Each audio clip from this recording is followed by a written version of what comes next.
Autolite and its 98 years bring you Mr. Van Heflin in tonight's presentation of Suspense.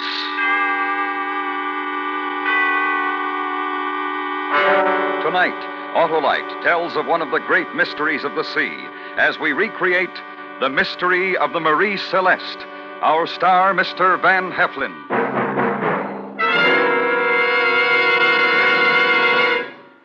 Hello, Harlow. Goodbye, Hap. Goodbye. Sure, this is our last show till fall, Hap. Last chance to tell folks about switching to those inspiring, incomparable, and inevitable Autolite spark plugs. The spark plugs that are ignition engineered for the finest performance money can buy. What are you going to do this summer, Harlow? Keep an eye out for exasperated drivers with poorly performing cars, Hap. And then I'll say visit your Autolite spark plug dealer for a brisk brace of Autolite spark plugs, like the amazing Autolite resistor spark plugs, the double life spark plugs that make riding as smooth as a summer breeze. So call Western Union by number and ask for our friend, Operator 25. Yes, sir. Operator 25 will tell you the location of your nearest Autolite spark plug dealer. The man with ignition-engineered Autolite spark plugs, both standard and resistor type. And remember, from bumper to tail light, you're always right with Autolite. And now, Autolite presents The Mystery of the Marie Celeste, starring Mr. Van Heflin, hoping once again to keep you in suspense.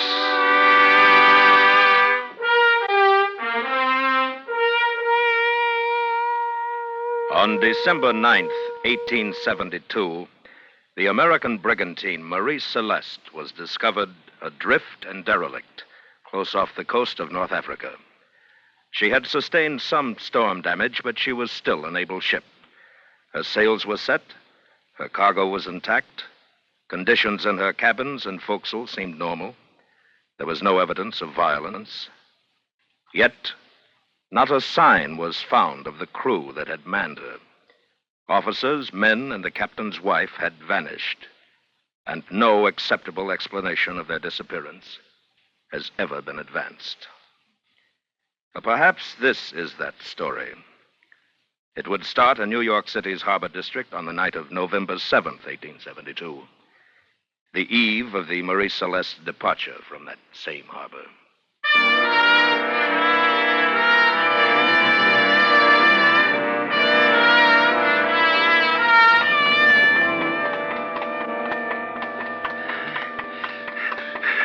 Stop!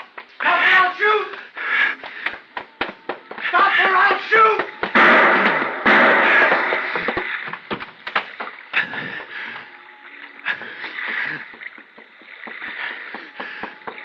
What is it, officer?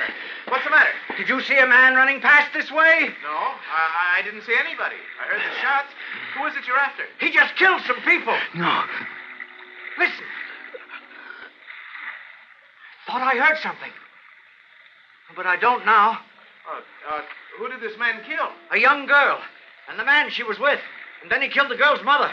He's a maniac that we've got to get. I'll look down this way. I'll help if I can. All right. More men from the force will be here shortly.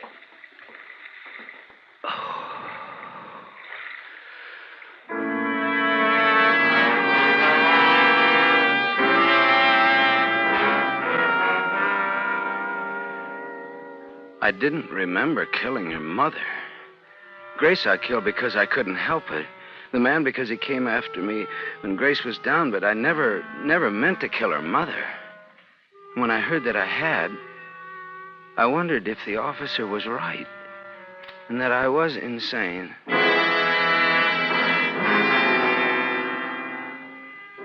There wasn't time to think of it then. Only time to think of getting away. And through that night, I searched for a ship that was leaving soon. One that was badly guarded so I could slip aboard. When I found her, she was the Marie Celeste. And a drunken deck watch stayed in his sleep until I was hidden in the number 2 hole. There I passed 2 days in a dream. Neither fully awake nor asleep, but always thinking of the horror I'd done. And I knew that escape was wrong. That I could never be sane until I cleared my soul of it.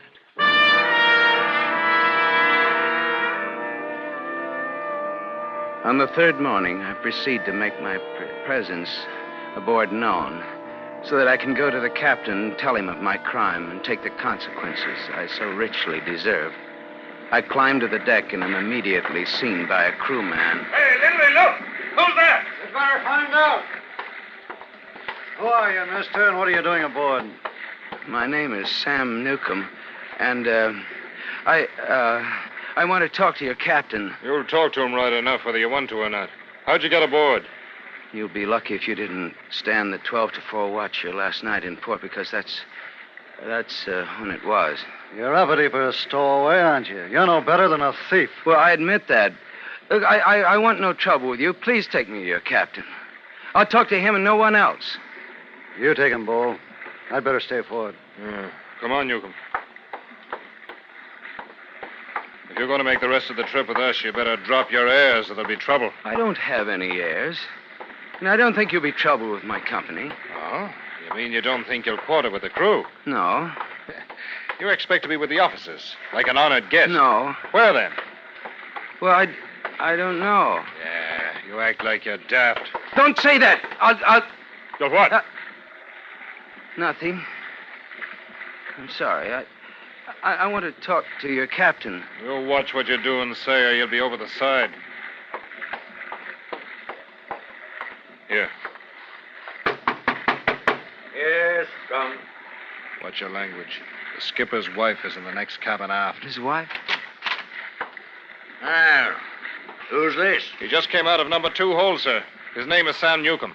Got aboard on the 12 to 4 watch hour last night in. Hubbard's watch. He'll answer for it. Well, Newcomb, what do you have to say for yourself? I'd, like it if I could talk to you alone, sir. That's all, Bull.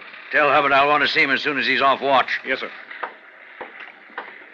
Now, you realize, Newcomb, that you've committed a crime by boarding this ship without permission. And probably without passport or any other papers, I suppose. I know, sir. But, when I tell you why... I'm not a bad man, sir.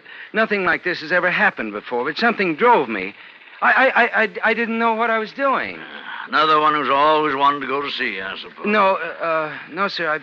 I've been sailing for 10 years. I'm an able hand. I came aboard because, I had to get away. You were in trouble? Yes, sir. I don't think it was my fault, but I am wrong. What kind of trouble? Well, there was a girl, sir, who I was in love with, and, I don't know what came over me, but... Yes? What'd you do to her? I found her with another man, and, I just had to get away, sir. A lovesick young calf, eh? Well, that doesn't condone... Ben. Oh, yes, my dear. Oh, I'm sorry. I thought I heard you talking. Yes, this is Mr. Newcomb. He came aboard illegally the night before we left. Well, where has he been? It's 3 days. In number 2 hold, ma'am. Have you had food and water? No, ma'am. Well, why haven't you come to us before this? I don't know, ma'am. He was going to tell me why he came aboard.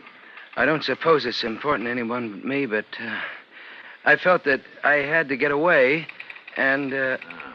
It was a girl. I almost guessed that. A broken heart? I thought it was. I know it sounds silly, but to me it seemed awfully serious, and I couldn't think of another way to leave as quickly as I wanted to. Yeah. Well, there's no other way I can allow an affair of the heart to influence what I must do in this case. Now, by reputation, I'm a fair and lenient I'm man. a seaman, sir. I could work my way. I'm not so sure that you deserve the chance. Whatever you say, sir. Ben. Now, please, Grace. Great. What's the matter with you? Nothing, sir. My name. Grace is the name of the girl. Yes, ma'am.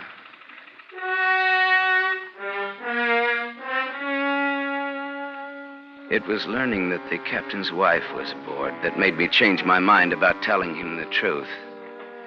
When I talked to him, especially after his wife came in, everything was turned about. It was though I was the captain and the stowaway was someone else. It was as though my wife, my Grace, had come in from the next cabin, and together we talked to this stowaway. And we felt sorry for him, and we wanted to be kind to him.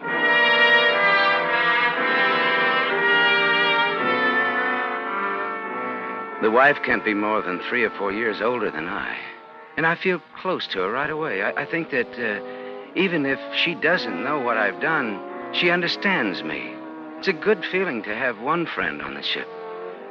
Through her pleas, I'm sure I'm not restrained and instead sent to take my place with the crew in their forecastle. There I find no friends. Well, what are you doing here? Couldn't you find a better place to quarter? I was told where to come. Hey, Hubbard. Huh? Wake up. Here's the one who came aboard during your watch. Huh? What'd you figure you'd be fined? A week's pay? Yeah, that's right. Newcomb, huh? Yes? Why'd you come aboard? Why, I wanted to get away from New York. Man's got to have a better reason than that. You running away from the police? No. What then? Well, it wouldn't interest you. It's not important. It's important to me. And I want you to know how I feel about it.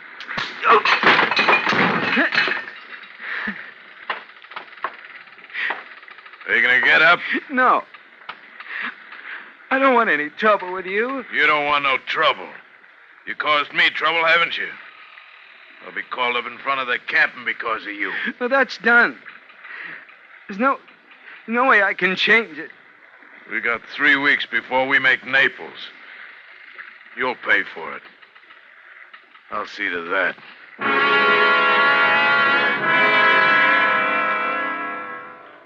Through the following days, I knew no peace. There were 4 deckhands and a first officer. And although I had reason to fight because of the way they beat me and used me, I didn't. I was afraid of my own violence now that I'd killed. The one named Hubbard, he was the worst. His eyes were always on me. And I wondered why. There was a night when I woke to find him bending over my bunk.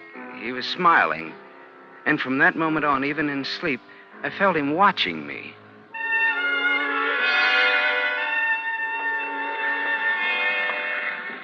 On another night, I'm on deck. I'm crossing from the port to starboard. And when I pass under the mainyard, a marlin spike falls from aloft and sticks in the planks beside me, narrowly missing my head. I look up to see Hubbard smiling down at me from the rigging. I try to avoid him, but he drops to the deck to face me. I dropped my spike. Yes, I know you did. What are you going to do about it? Nothing. You take more than any man I've ever known, Newcomb. Well, I'm not proud of that. Well, why do you keep after me? Why don't you leave me alone? Because I'm a curious man. I want to know truly why you're on this ship. Your story to the captain about trouble with some woman just doesn't set right. Well, no, that's the truth. Not all of it. Why do you say that? Anybody ever tell you you talk in your sleep?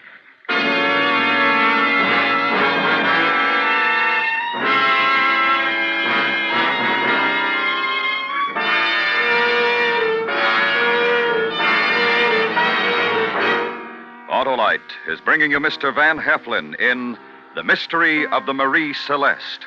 Tonight's presentation in radio's outstanding theater of thrills, Suspense.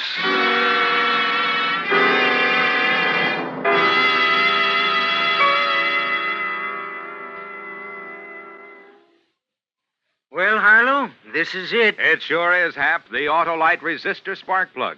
The double life spark plug that's the greatest advance in spark plug design for automotive use in the past 25 years. Well, I didn't mean the resistor spark plug, Harlow. I meant this is our last meeting till fall. Too bad. 2 bad, 3 bad, no matter how many spark plugs are bad. Get them all replaced with a set of sensational Autolite resistor spark plugs. The spark plugs that last twice as long and give smoother engine performance and really quick starts. And the Autolite resistor spark plug is only one of a complete line of Autolite spark plugs, ignition engineered for every use. Is Operator 25 going on vacation too, Harlow? No, sir, Hap. She'll be standing by to tell folks the location of their nearest Autolite spark plug dealer. Just call Western Union by number and ask for Operator 25. And remember, from bumper to tail light, You're always right with Autolite. And now, Autolite brings back to our Hollywood soundstage Mr. Van Heflin in Elliot Lewis's production of The Mystery of the Marie Celeste, a true report, well calculated to keep you in suspense.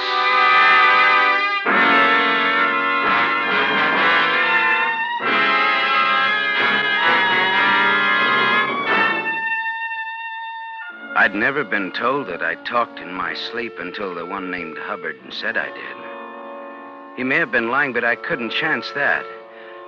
Therefore, I carefully abstained from regular sleeping habits, allowing myself short naps only when I knew that Hubbard was at the helm or some other ship's business that he couldn't leave. The horror of what I had done became a secret that pressed against my head, wanting escape.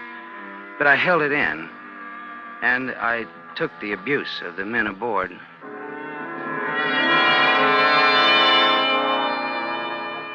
The only kindness and relaxation I find are during the moments when I chance to meet the captain's wife. Off watch one night, when it's not safe to sleep, I'm alone taking a cup of tea in the galley. When she comes in... Oh, Mrs. Briggs. Why, Mr. Newcomb, I've been thinking of you. I haven't seen you. Well, you look ill. Is something wrong? No, nothing, no. My sleep hasn't been so good. And your cheek is bruised. What happened? Oh, it's nothing serious. Just some trouble with the other hands. Have you told the captain? No, ma'am. Why not?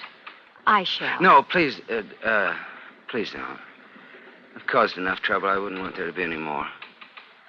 May I have some tea, Mr. Newcomb? Oh, yes, ma'am. Thank you. I think you're a very kind man, Mr. Newcomb. You do? Yes. To protect the other hands, for one thing. They're a rough lot, I know. No worse than most men, ma'am. You're very unhappy, aren't you? This girl, Grace, I know this is hard for you to understand, but really, no one girl is worth ruining your life for. Not even losing sleep over. Yes, ma'am. I wish you'd stop calling me ma'am.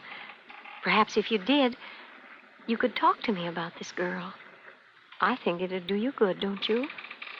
Well, I don't know. Tell me about her. I'm sure she's quite beautiful. Well, I thought so. And you plan to be married. Yes. But she changed her mind? She was never sure. She was ambitious for me. That's natural. And I disappointed her like I did my family, my mother, everybody. I'm always thinking that I'm doing my best, but I always disappoint people. What did she want you to be, this girl? A ship's master, like your husband. We dreamed of the day when she could sail with me, like you do on this ship. Well, you mustn't lose faith in yourself. It took my husband years to get his papers. There are no years for me anymore. She wouldn't wait? No, she wouldn't wait. You must have waited, but she wouldn't. Tell me. It'll be good for She you. promised to wait, but she didn't. She never understood that it took time. She was ambitious, and she pushed me for my officer's papers, and I failed. My family pushed me, too, but when I wasn't ready, they made me fail. And I went away, a 6-month trip to South America. I tried to jump overboard, and they stopped me, and then I got back and found her married to a ship's captain. Her mother was there, laughing at me. Well, I tried to tell him that I was happy about it. Then Grace smiled at me, and something happened. Mr. Newcomb. I was only going to kill her. I didn't even know that the others were there. And I hit her, and she went down, and then this man came after me, and I hit him, too.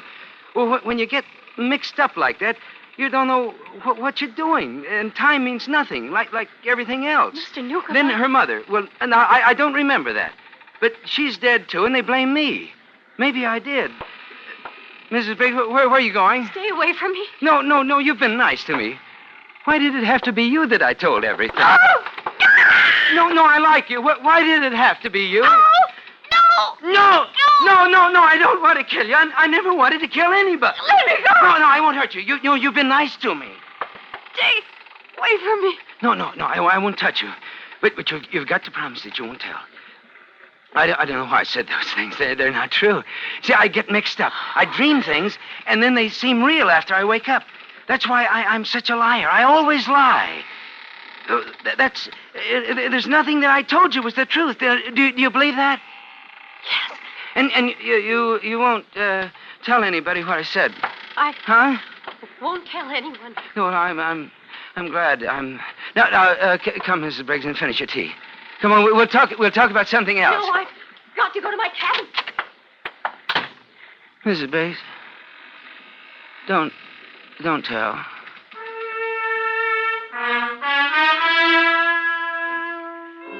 I knew she would tell. So I hid. I went back to the number 2 hole where I'd felt safe before. They found me there. I don't know how much time passed. I see their lantern as they come closer. The truth is out. There's no place for me to go. So I stand up and wait.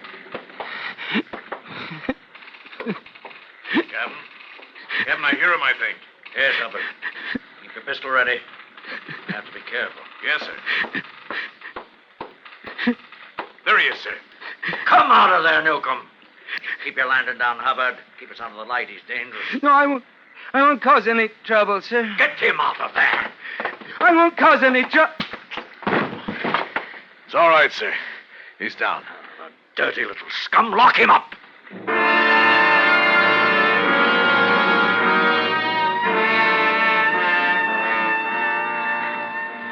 I'm not sure how many days passed, but I found comfort in being locked up because I could sleep without the fear of Hubbard leaning over me, listening for what I might say. Then there was one night when shouting on deck woke me up. I couldn't hear the words being in the middle of the ship. But soon the shouting stopped and there was silence.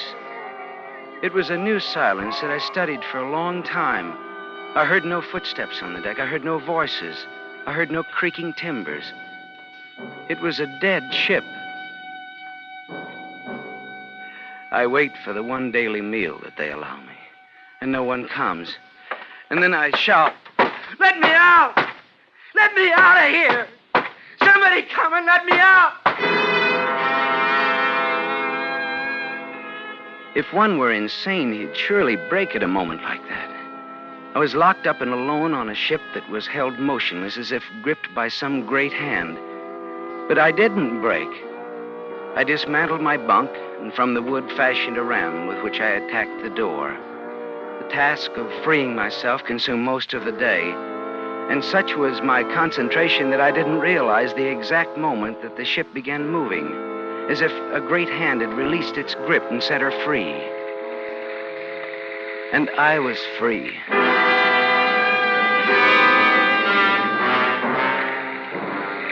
I come out on deck to find a cloudless sky and empty sea horizons all around, as if I'm alone in the world, the wheel spinning idly with no one to attend it. I lash it after fitting a new course to the sails she's wearing. The whole ship is mine. I am master and crew. I found peace and well-being, as if I'd been absolved of any wrongs I ever did. Because what, if not Providence, held the ship that night and sent the others to certain death in the endless sea? What, if not kind Providence, decided that I alone would survive? The meek and the humble shall inherit the earth. This narrative I swear to be true. And on the 2nd day of December, the year of our Lord, 1872, I hereby sign it and seal it in a bottle to be delivered to the ocean's currents, in the hope that someday it'll drift back to the hated world from which I am forever parted.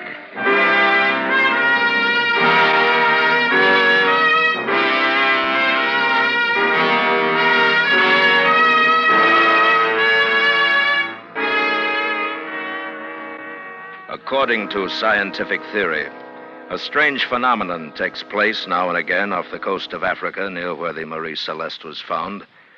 Great rivers of sand are swept out from the coastal deserts. When certain conditions prevail, this sand is concentrated by the ocean's currents. Millions of tons are massed until an island is born, lives briefly, and then is swept away by a shift in the currents that created it. One such island formed under a small ship during World War II, held it for a number of hours, then released it, much in the same manner that Sam Newcomb's Providence acted. A like occurrence could have caused the abandonment of the Marie Celeste, but no one knows. According to some reports, Sam Newcomb's signed confession did drift ashore many years later. If that is true, perhaps another of the many mysteries surrounding the Marie Celeste has been solved. That mystery was a short length of line that reportedly was found secured to the stern of the ship, close up under the transom where someone would hide. Attached to this line was a man's leather belt that had parted in the middle. Could Sam Newcomb have hidden there when the salvage crew was put aboard to sail the ship to Gibraltar? Could he have hung suspended there against the weakening belt until it parted and let him sink silently into the sea?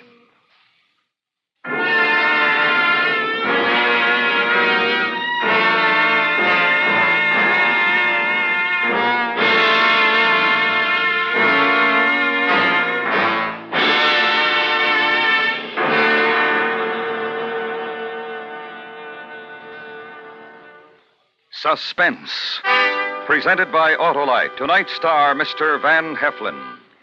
This is Harlow Wilcox speaking for Autolite, world's largest independent manufacturer of automotive electrical equipment. Autolite is proud to serve the greatest names in the industry. They are members of the Autolite family, as well as are the 98,000 Autolite distributors and dealers in the United States and thousands more in Canada and throughout the world. Our family also includes the nearly 30,000 men and women in 28 great Autolite plants from coast to coast and Autolite plants in many foreign countries, as well as the 18,000 people who have invested a portion of their savings in Autolite. Every Autolite product is backed by constant research and precision built to the highest standards of quality and performance. So remember, from bumper to tail light, you're always right with Autolite.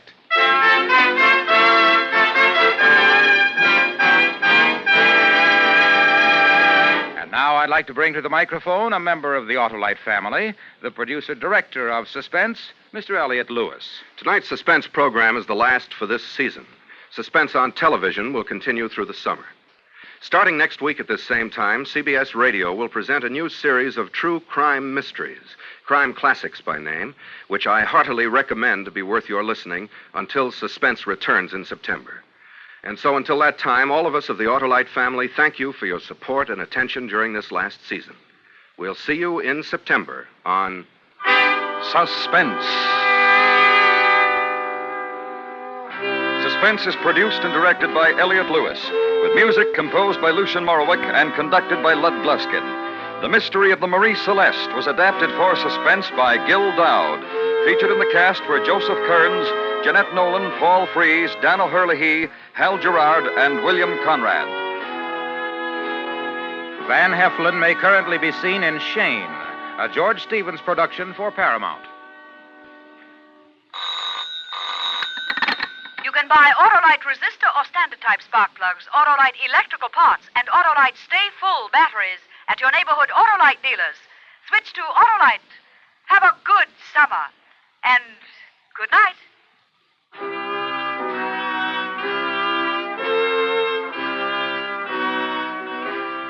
This is the CBS Radio Network.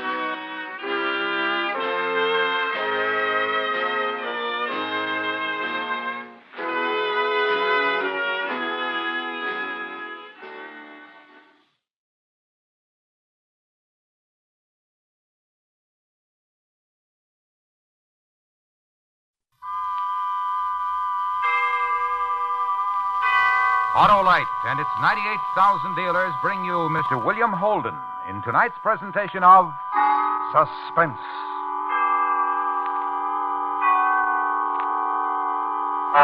Tonight, Autolite dramatizes an astounding experience.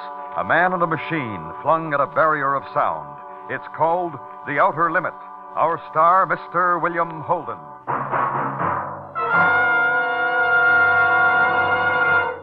$100,000. Oh, that's a lot of cabbage, Harlow. That's a lot of cash, Hap. And it's all being given away in the great Autolite family charity drawing. You see, if you're one of 25 persons selected, you will name your favorite church, hospital, or other local or national recognized charity for a big share of this huge sum. What's the hitch, Harlow? No hitch, Hap. Nothing to buy or try, nothing to solve or write except your name and address. And it's a privilege to hear what Judge J. Raymond Tiffany, president of the National Society for Crippled Children and Adults, says about this Autolite family charity drawing. Autolite is giving everyone a chance to be good to himself by helping others. I hope that you will register in this drawing, and whether you are selected or not, I hope you will remember that America's crippled children need your help. So, friends, visit any of the following Autolite family car dealers: DeSoto, Hudson, Plymouth, Studebaker, Dodge, Willis, Nash, Packard, Kaiser, or Chrysler. Print your name and address on a registration form at any of these showrooms, and your favorite recognized charity may share in $100,000. Thanks to you. And now, Autolite presents transcribed The Outer Limit, starring Mr. William Holden, hoping once again to keep you in suspense.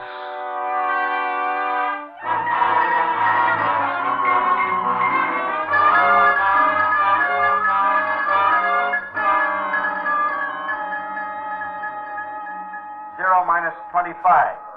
0 minus 25. All right, men, settle down. All right, let's settle down. Hey, you too, Bill. That book you're reading, put it away. Anything you say, Colonel.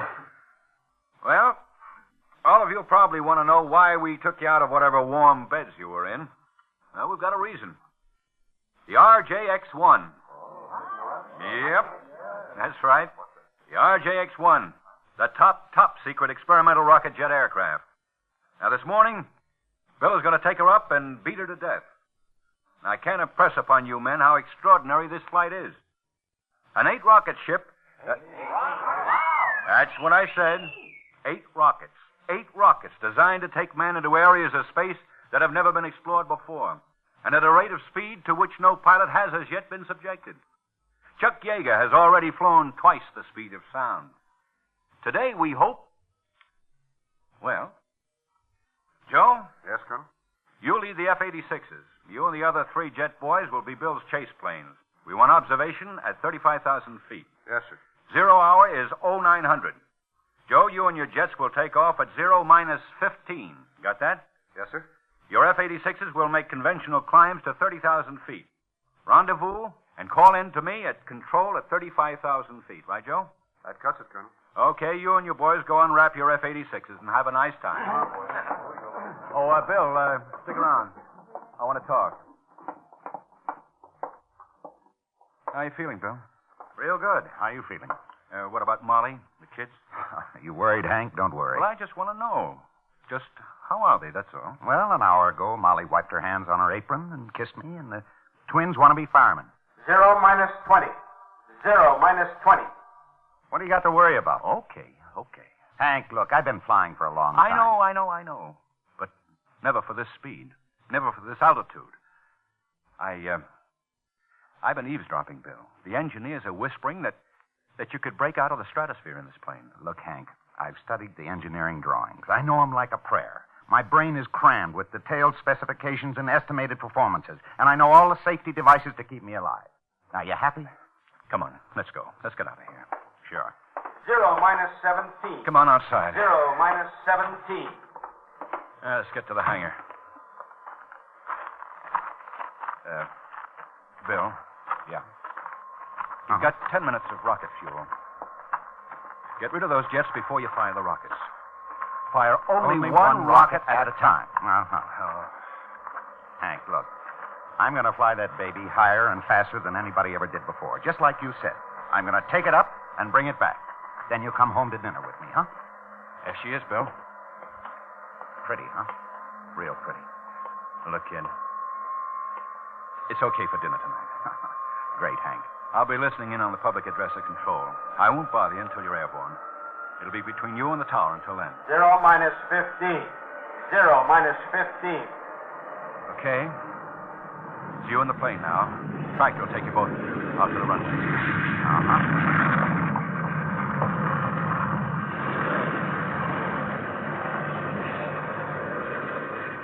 Close the canopy, kid. I'll see you later. Good luck.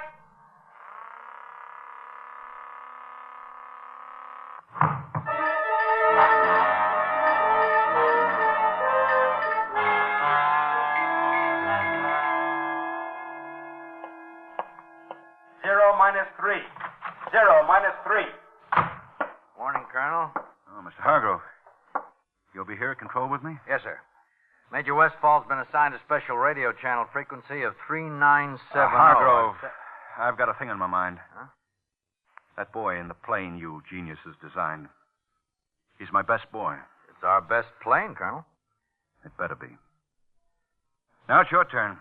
What have you got on your mind? Everything's in proper order, Colonel. The recording equipment, the television cameras, and the cockpit, everything. Every known scientific device. We're talking about a man, Hargrove. That's all I really want to get back out of this. What about the man? There may be one difficulty. Tell me about it. I'd like to know. The takeoff. With all that load, the jets, the rockets, all at maximum fuel capacity. It's never been tested that way before.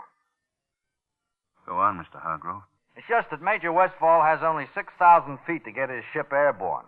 If he accelerates from 0 to 160 miles per hour in 6,000 feet, he should be airborne in 7 seconds. 7 seconds? That makes it 0 plus G. Yes, Colonel. Beyond 0 plus G, well, beyond that, we don't know. We just don't know. Thanks.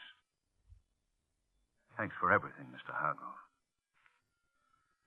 I'll try the switch now. Okay. To tower. Any change in weather? Tower to RJX1. Barometer reading 29.7. Set your altimeter accordingly. RJX1 to tower, roger. Tower to RJX1. Wind 15 miles from south. Take off runway to 7. Runway to 7. RJX to tower, got it. 0 minus 130. 0 minus 130. RJX to control, over. Control to RJX1. Go ahead. This is just for you, Hank. Cabin pressure okay? Oxygen pressure okay? Hydraulic pressure for landing gear okay? Fuel pressure safety lock? 0 minus 1. 0 minus 1. RJX to crew chief, over. Crew chief to RJX1. Go ahead. I'm ready to fire. Hold it. Okay. All set to fire. Clear? Clear. Starting right jet.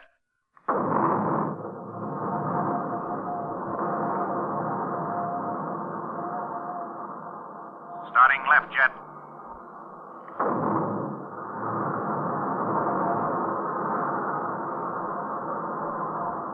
Zero minus 30 seconds. Tower to RJX1. Over. RJX to tower, go ahead. Western Airlines Convair reported over Ventura.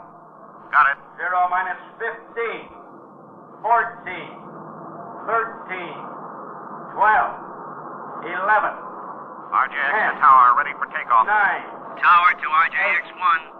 7. Clear for takeoff. 6. Good luck, Bill. 5. 4. 3. 2. 1. 0.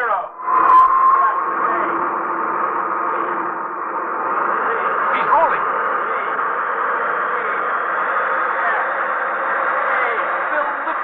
Lift it high. He made it! He made it, Mr. Hargrove. Yeah.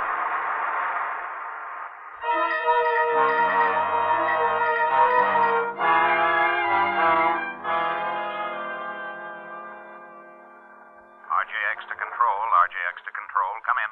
Control to RJX1. Go ahead. Everything's great, Hank. It's a doll baby.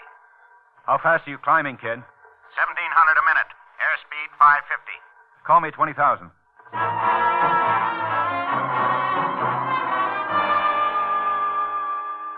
Heading is 87.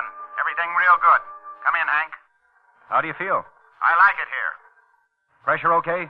Pressure okay.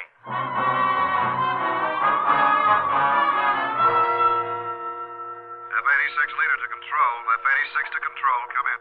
Control to F-86 leader. Go ahead. F-86 observing RJX-1. He's really tearing, Colonel. Over point X, 35,000. On schedule, Joe? On schedule.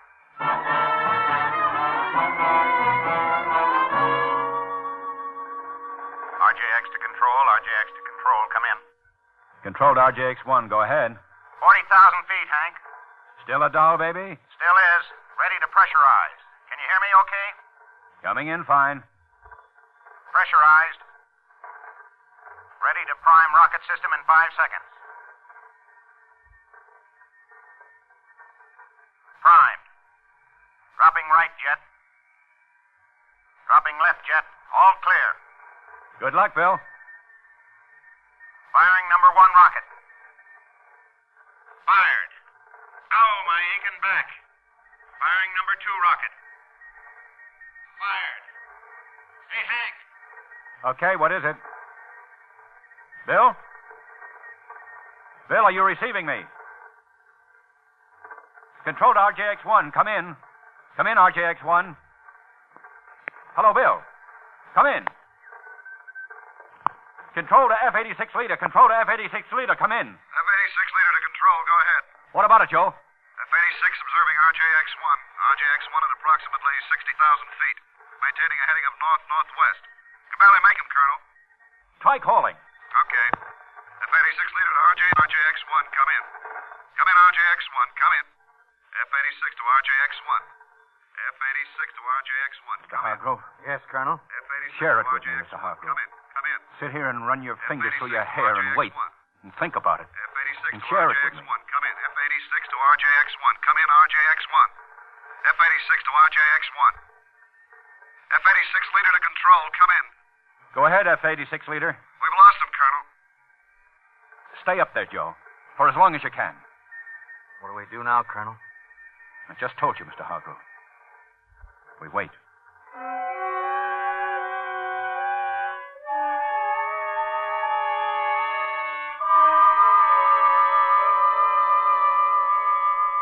RJX-1 to Hank and all you people anywhere. Hope you can hear me.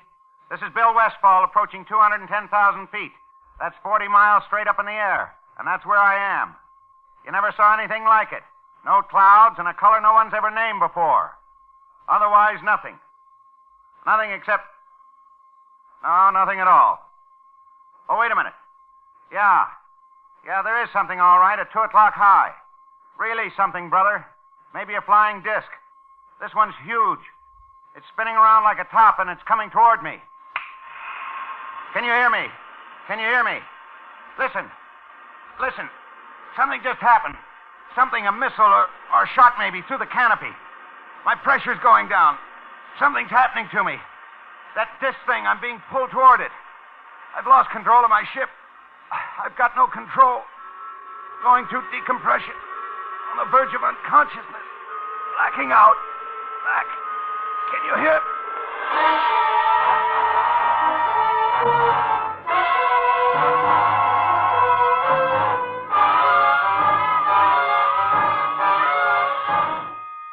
Autolite is bringing you Mr. William Holden in The Outer Limit, tonight's presentation in radio's outstanding theater of thrills, Suspense.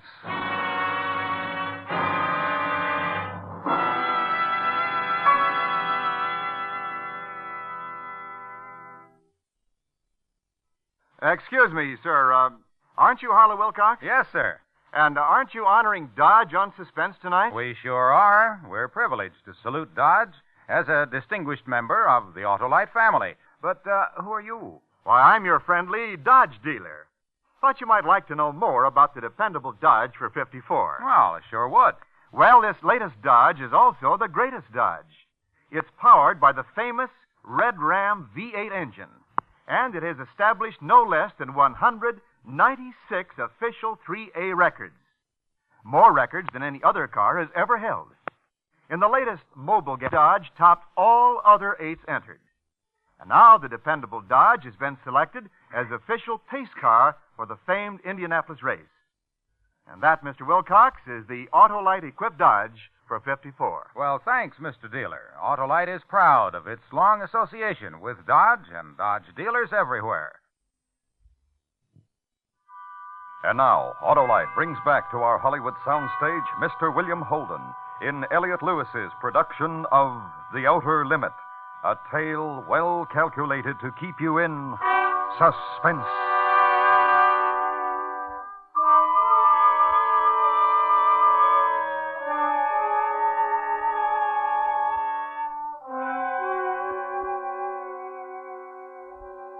May I make a suggestion, Colonel? What? Give it up. No use waiting anymore. Make your report to Washington. What about you, Hargrove? And to be frank with you, Colonel, in another 16 months there'll be another plane, the RJX-2. And the Army will give us another man to fly it. Not until we're certain about this man. And we're not certain. What do you propose to do? Things that are in the manual. We'll organize search parties.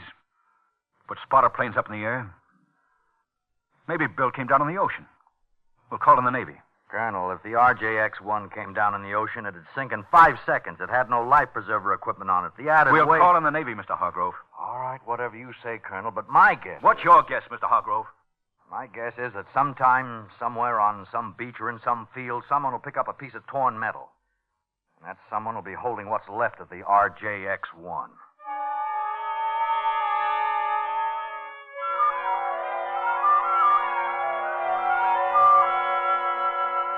Cyclone. You are aboard the Space Patrol ship S2J3. Am I in communication with you? Can you understand me? Are we in contact? Can you understand now what I am saying to you? Yes. Yes, I understand you. I understand. Earthman, your brain is in turmoil, is it not? It has great difficulty in accepting what you see. Yeah, that's right. Accept it. What you see here exists. All this? This exists? It exists, Earthman. The spaceship you are on exists. Those jet dynamos you see before you exist. Jet dynamos driven by the harnessed power of 1,000 suns. Listen, Earthman. Listen to them.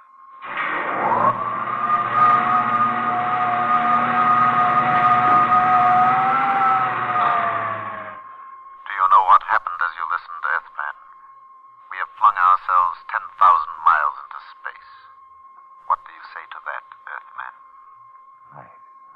I don't know what to say. You are aboard Space Patrol ship S2J3, and I am a guardian of the galaxy, the guardian of the universes. What puzzles you, Earthman? I can't see you. I can feel that you're here, but I can't see you. There is no necessity for you to see us. It is sufficient that we communicate with each other. But talking to you is like... Well, it's not like talking. It's as if it was all happening inside my brain. It is. That is how I am reaching you, by telepathy. Do you remember what happened to you before you blacked out? Yeah, I think so. There was a sharp sound like a bullet hitting the canopy. It was not a bullet, it was a ray. It was necessary to stop your flight. We have so much to tell you. First tell me about my ship. Is it lost? No. It is such a crude little ship, easy for us to repair. It will be returned to you. And you will return to Earth because you are the Earth's only hope of survival. Hope of survival? What do you mean? I will show you. My gosh. What you see before you is a panorama of your own universe, far greater in scope than an Earthman has ever seen before. Observe. Observe where the line is pointing. Planet 3, Star 5, Galaxy C, Sector K. Is that the Earth? That dot, that speck you see revolving in the vastness, is your sun. A star whose surface is 12,000 times that of your Earth. Your Earth is not even visible here. How did you know we even existed? We first became aware of your planet when we found atomic dust in the upper atmosphere. We traced it to your Earth. We determined that you were setting off atomic bombs. That is why the Galactic Council has quarantined you. Quarantine? I don't understand. How? How are we quarantined? We have sealed off your planet from the rest of space. We have surrounded it with a force screen. When that screen has accumulated enough particles of atomic dust, your Earth will explode. Your civilization, you, all life, will disappear forever. Listen to me, Earthman. Listen. We have had on it almost destroyed our civilization. But we have finally outlawed war throughout space, including Earth. Now listen carefully, Earthman. If you continue to make atomic bombs, each many times more powerful than the last, and if you start making war with them, exploding them, it would upset the balance of the entire universe, throw all space into chaos. This, of course, we cannot allow. And the force screen with which we have surrounded the Earth will prevent it by exploding the Earth itself. Remember then, Earthman, if you start an atomic war, the Earth will at once be completely destroyed. Yes. Yes, I understand. Warn them, Earthman. Earthman, you will rise from your seat and open that door.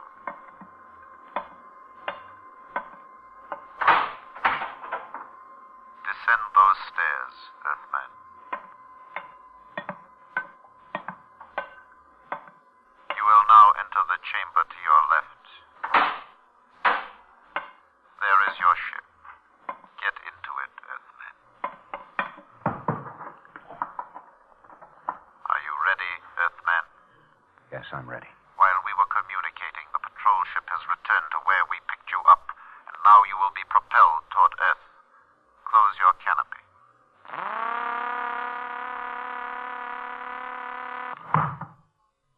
Open aperture.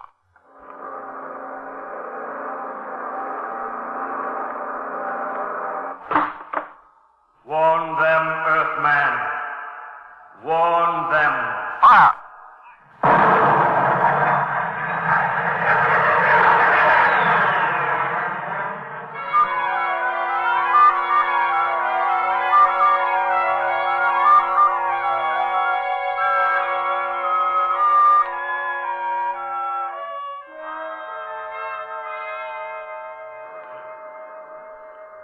RJX-1 to tower. RJX-1 to tower. Come in. RJX-1 to tower. Come in, tower.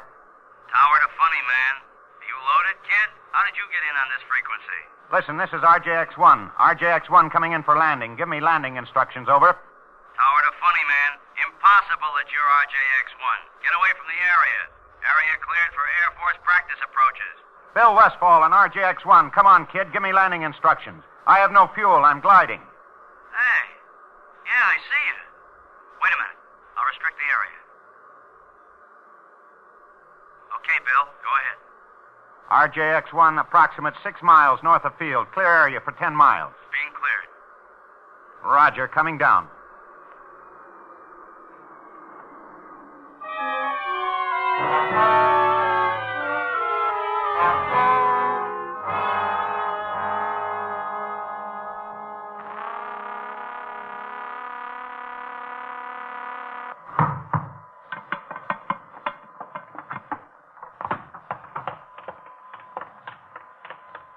Hi, Hank.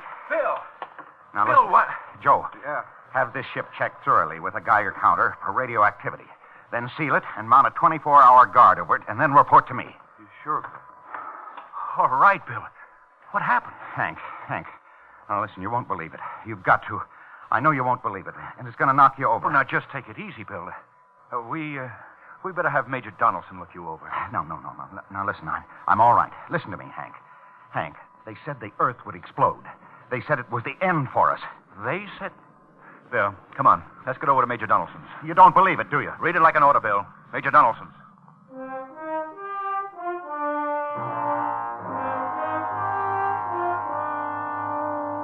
Well, that's the story, Major Donaldson. Bill, these men from Mars. I didn't say they were from Mars. Did you hear me say anything about men from Mars? No, you didn't. All I'm trying to tell you is this. Whoever those people were, they know all about us. Everything. About our wars, about our atomic bombs. They've got us quarantined. Quarantine? Yeah, quarantine. They've sealed us off from the rest of space. I told you, our atomic bombs are a danger to the universe, so they've seen to it that we'll be destroyed, blown up. How do you like it? All right, Bill, roll up your sleeve. No, forget it, Major. I'm going over to the club and tie one on. I'm sorry, Bill. Not tonight. Let the Major give you a hypo. Look, Hank, I've got a drink coming. Lots of drinks. Later. Right now, sleep. Go ahead, Major. Come on, Bill. To sleep. Yeah, okay. Yeah. You'll be okay in the morning. I'm okay now. Yeah, sure. We'll leave you here, Bill. It's all right if Bill sleeps here tonight, isn't it, Colonel? Oh, sure. I'll see you in the morning, Bill. Uh-huh. Maybe you'll believe me then. You'd better. Come on, Major.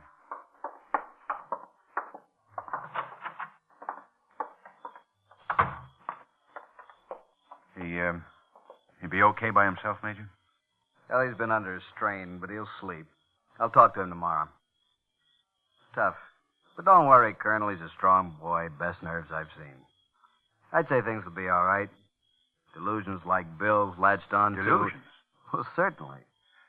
Major, when you make your charts for Bill and diagnose him and treat him and do all the things you have to, when you do that, Major, consider this. Yes? How did he keep that plane in the air for 10 hours? For 10 hours, Major. When he had fuel to last him only 10 minutes.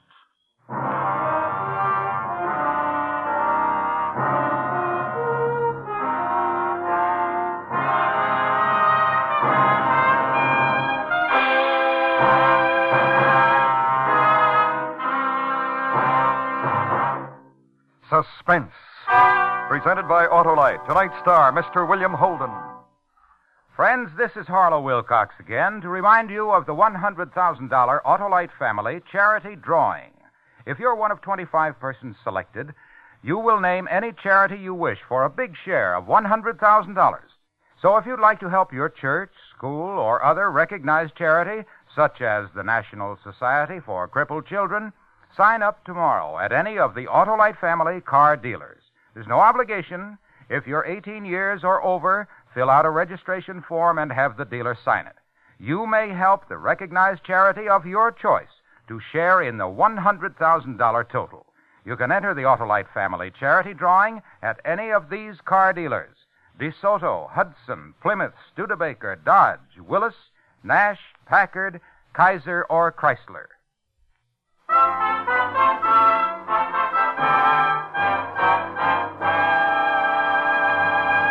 Next week, the story of a man who had a dream, and in the dream he killed a snake. When he awoke, he found he had murdered his wife. It's called Murder by Jury. Our star, Mr. Herbert Marshall.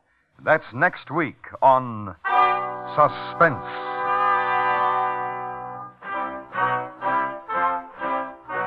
Suspense is transcribed and directed by Elliott Lewis, with music composed by Lucian Morowick and conducted by Lud Gluskin. The Outer Limit was written by Graham Dorr and adapted for Suspense by Morton Fine and David Friedkin. Featured in the cast were Edgar Barrier, William Johnstone, Jack Crucian, Hy Averback, Joseph Kearns, Jerry Hausner, and Charles Calvert. William Holden can currently be seen co-starring with Ginger Rogers in Paramount's Forever Female. And remember, next week, Mr. Herbert Marshall in Murder by Jury. This is the CBS Radio Network.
And now, tonight's presentation from radio's outstanding theater of thrills, Suspense.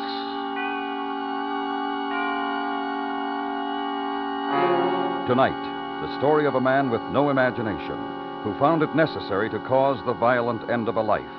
It was written by the winner of the Edgar Allan Poe Award, E. Jack Newman. The story is called Sequel to Murder.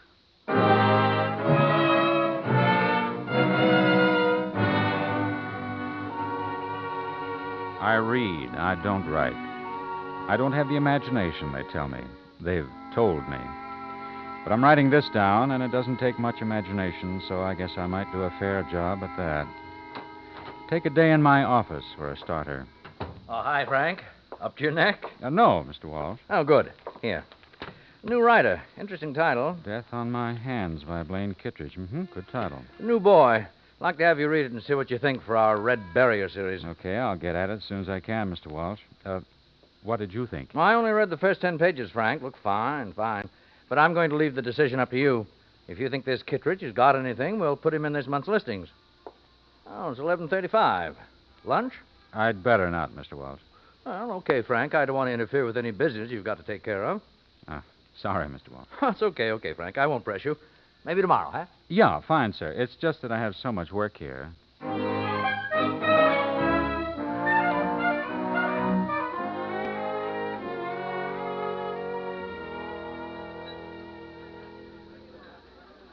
We certainly can't go on like this. I can't go on. You'd better work something out. I will. There's no need for all this. You said the same thing a year ago, Frank. A whole year ago, you said exactly the same thing. And it's still the same as it was then. I still have all those empty nights when I can't see you. I just told you I'll do something, Bess. Why all this? I want you to understand how I feel, Frank. Exactly how I feel. Make no mistake about it.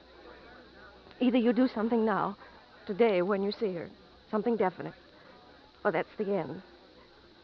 This way it's awful. It's awful for me, too, you know.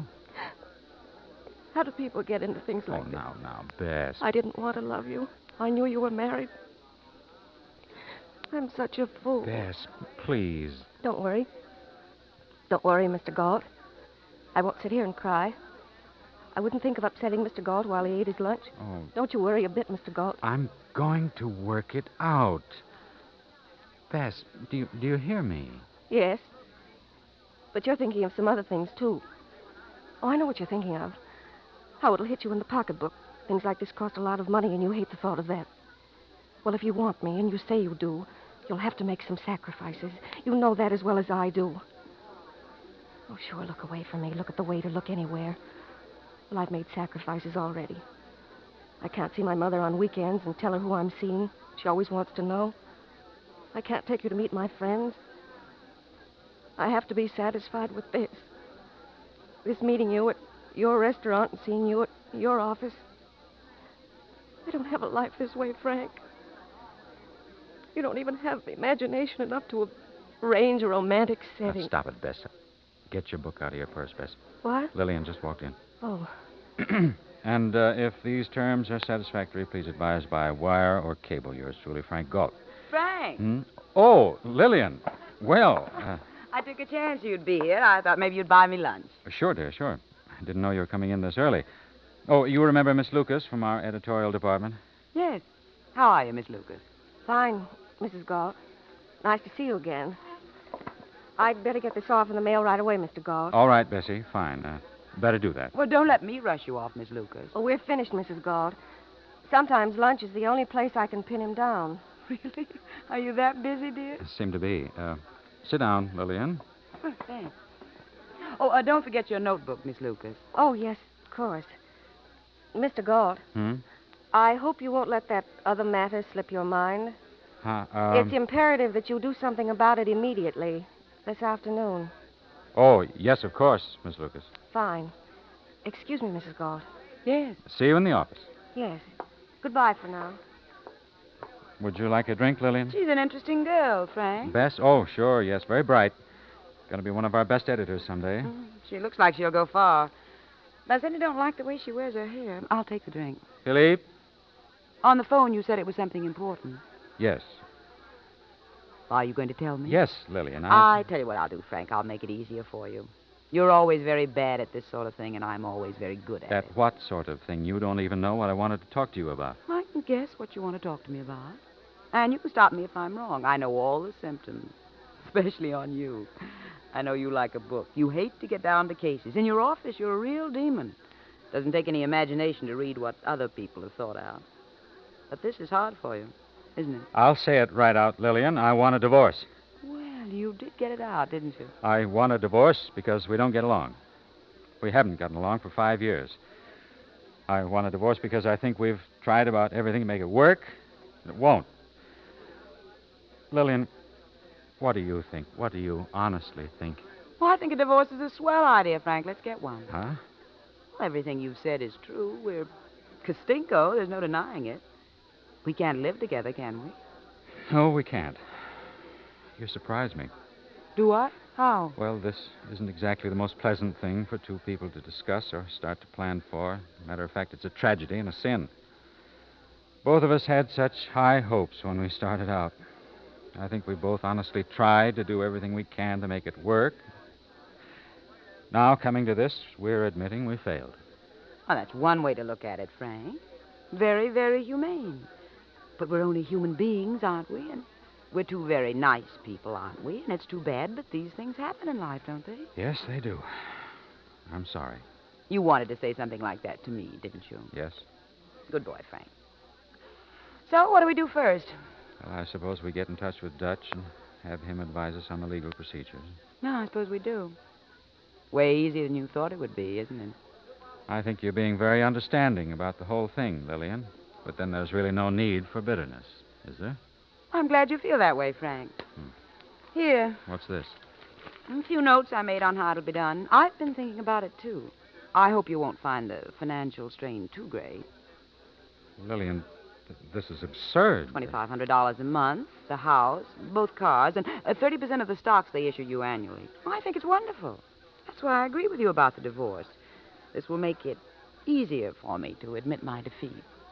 You want to wreck me completely, don't you, Lillian? No, dear, not completely. Well, I can't stand still for this, Lillian. Frank, dear. You didn't think you could have it for nothing, did you? Or do you have such a little amount of imagination? Who helped you work this out? Some shyster? I did it all by myself, dear. All by myself. Just the way you managed to wreck us, all by yourself. I don't want that drink anyhow. I have some shopping to do, and I'm going to meet some people for dinner later on. I suppose you're going to Dutch and talk to him about this. Take that along. And tell him that it's the only way I'll consider divorcing you. Just that way. No other. Lillian, I'll be reasonable, but this No thing... other way, dear. Those are my terms. Bye-bye. Dear.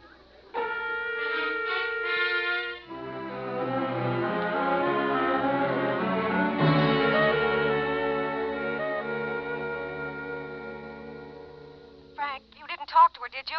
Yes, I did. Well, what came of it? Why did you avoid me when you came back to the office? I've been trying to get hold of you all day and half the Up night. to my ears in work, Bess. Work? Yes, work. Lots of it. I still have to work, you know. Well, don't get angry at me. Just tell me what happened. That's all you have to do. I'm lying in bed right now. I'm reading a manuscript. I have to make a decision on it tomorrow morning. Let's talk then. Now.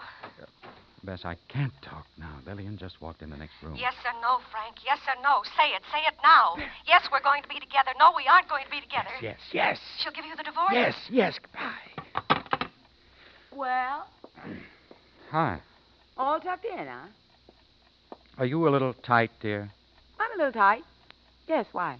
Nothing.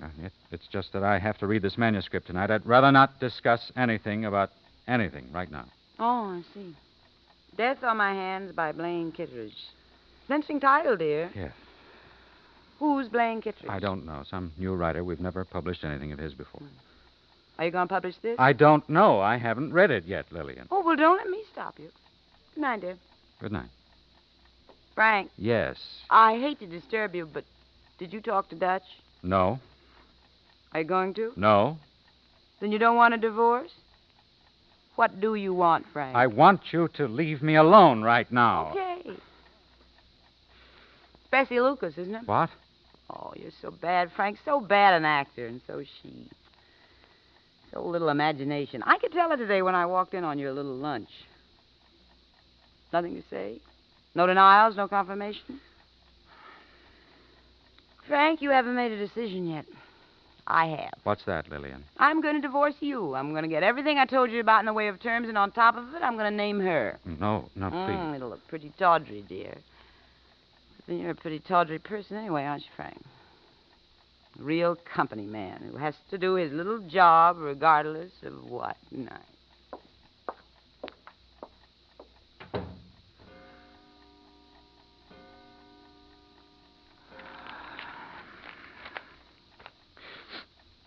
Death on my hands by Blaine Kittredge. Murder is the swiftest, surest, most untraceable crime, and the one that holds the promise of absolute success above all others. It requires two participants, the killer and the victim.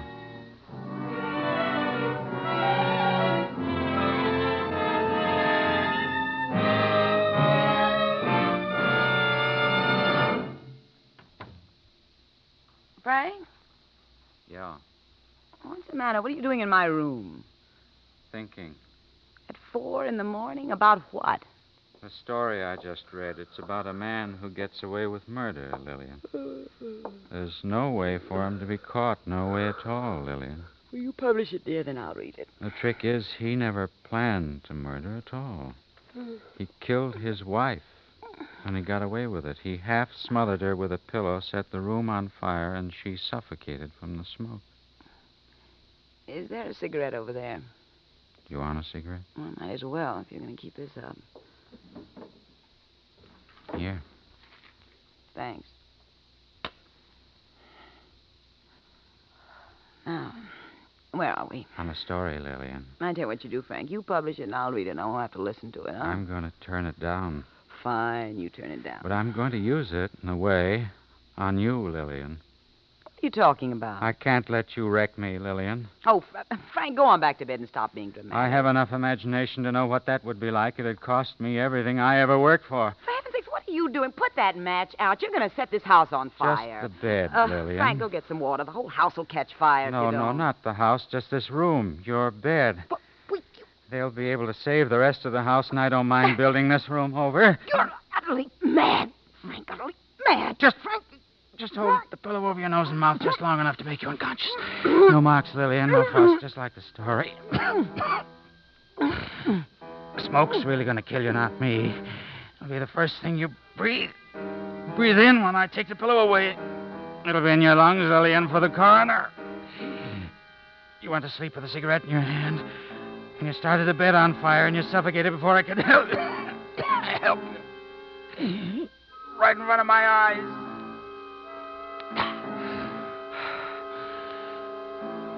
All right, Lillian, you can breathe now. That's it. Breathe, Lillian. Breathe!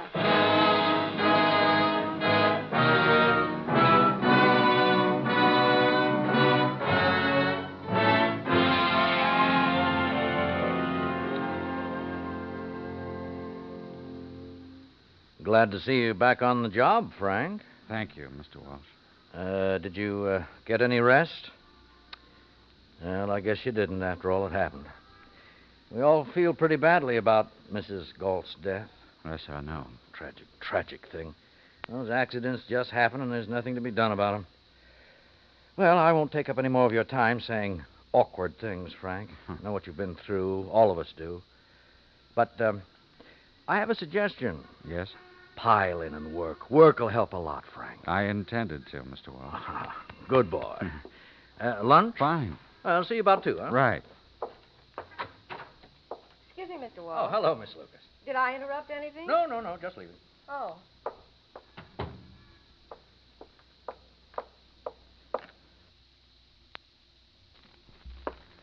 Frank. Bess. Darling. Oh, Bess. Darling, I can't say I'm sorry she's gone. But I am sorry about the way it happened. I'm sorry I couldn't be with you. I know you loved her once.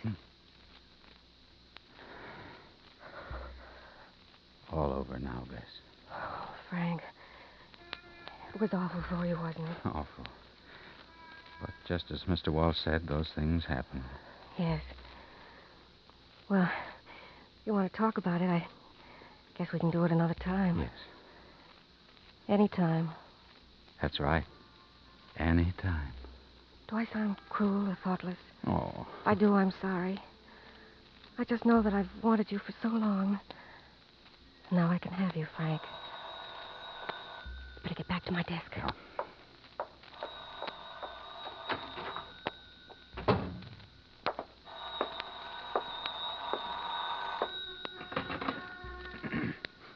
Hello? Mr. Galt? That's right. Lane Kittredge, Mr. Galt. I've been trying to get you for a week. Oh, I've been out of town. My wife. Yes, I read about it in the papers. My sympathy, Mr. Galt. Thank you. Mr. Kittredge, I'm sorry, but I don't seem to place you at the moment. Oh, we've never met. But just before you went away, I sent you a story called Death on My Hands. Huh? Mr. Galt? Yes. You remember now? You rejected that one, Mr. Galt, but I've written another one. Well, fine. Fine, Mr. Kittredge. Send it in. I'll be glad to read it. It's sort of a sequel to the other story, Mr. Galt. In the first one, I told you how a man got away with a murder. In this one, I tell you how he gets caught. Mr. Galt? Yes? I'll bring it in myself. Huh?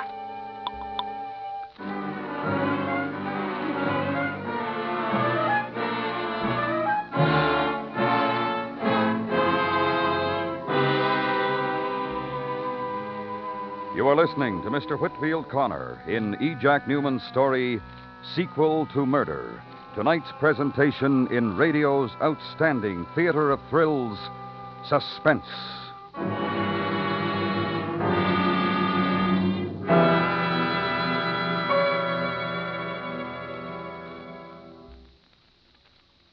For full understanding of our changing land, to know more about the opportunities all can enjoy as America continues to prosper, send for the free booklet titled The Future of America.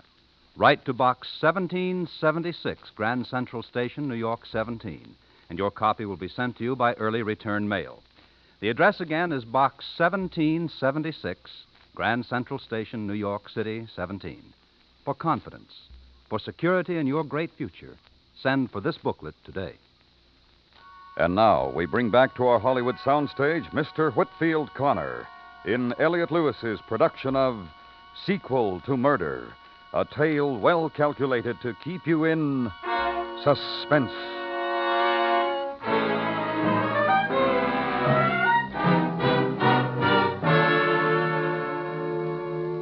It isn't hard to write all this now.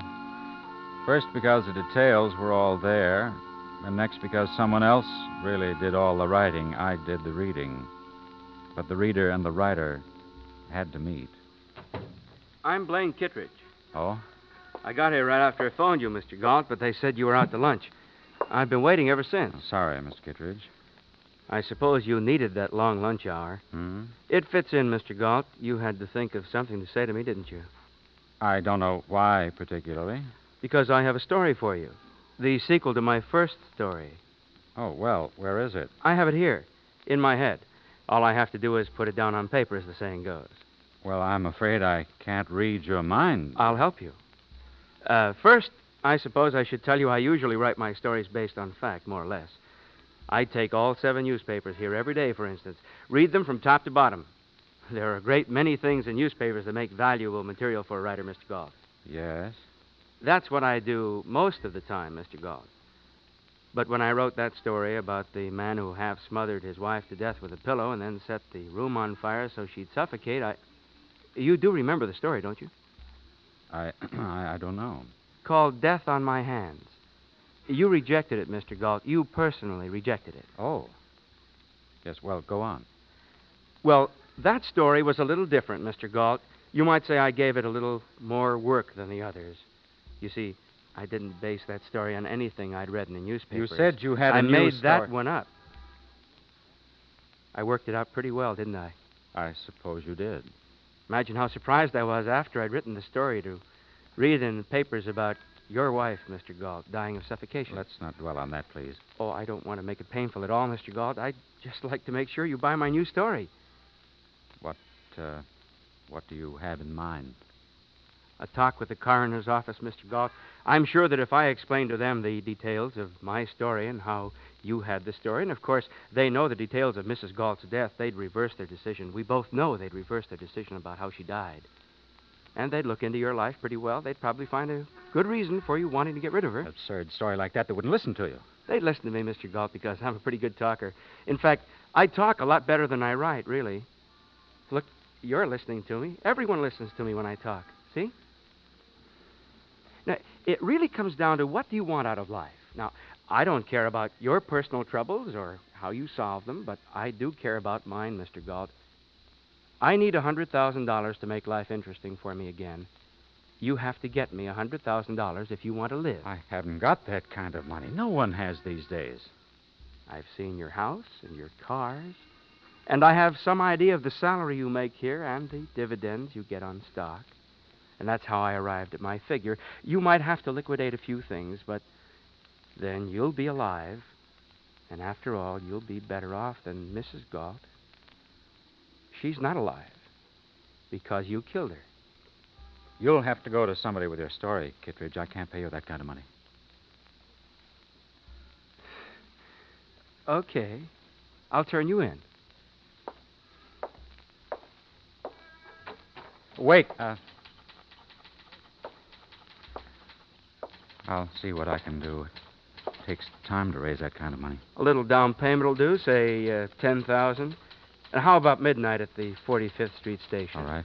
Don't go to anybody. Of course not, Mr. Galt.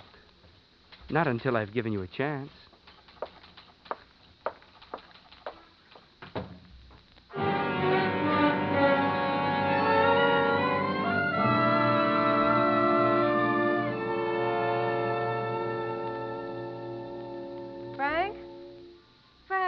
Huh? What is it, Frank? Been sitting there looking out the window almost ever since you got here. You haven't touched your drink. Oh, I'm sorry. Is there something wrong with it? No, it's fine. Frank? What?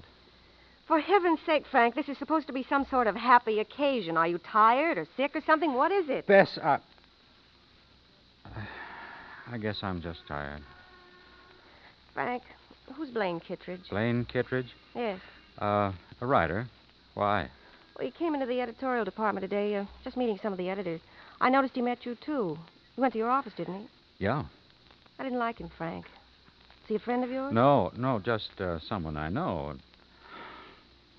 What is it? What, Frank? Tell me. Kittredge can ruin me, Bess. He can ruin us. What? Bessie, the whole... Well, he wrote a story that I rejected, a story about a murder. The circumstances in the story, the murder and all, well, they're pretty close to the circumstances of Lillian's death. What? Don't you see, Bess, he has a good weapon, and he told me he means to use it today. Well, Frank, Lillian's death was accidental. Of course it was accidental, Bess, but his story could make it look deliberate. What do you mean? Could make it look as though I had something to do with the death. That's ridiculous, Frank. Oh, Frank, why do you pay any attention to him at all? You're really upset, darling. He wants $100,000. Why, that's so absurd. Or is it? Frank. What? You're actually thinking of giving it to him, aren't you? Well, Bess, the way he presented it, I haven't got a chance. He could make the worst kind of trouble for me. Frank, is it the way he presented it or the way it happened? Frank, Lillian died accidentally, didn't she? Frank? I did it for us, Bess. It was the only way out. She wanted to ruin us completely so that nothing would have meant anything. Bess. I just wanted you. Look, Bess, look at me. You'll think of it differently in a while, and you'll know it was all I could do. I didn't mean ever to tell you, but remember, it was for us. Don't touch me. Don't ever touch me again. Bess!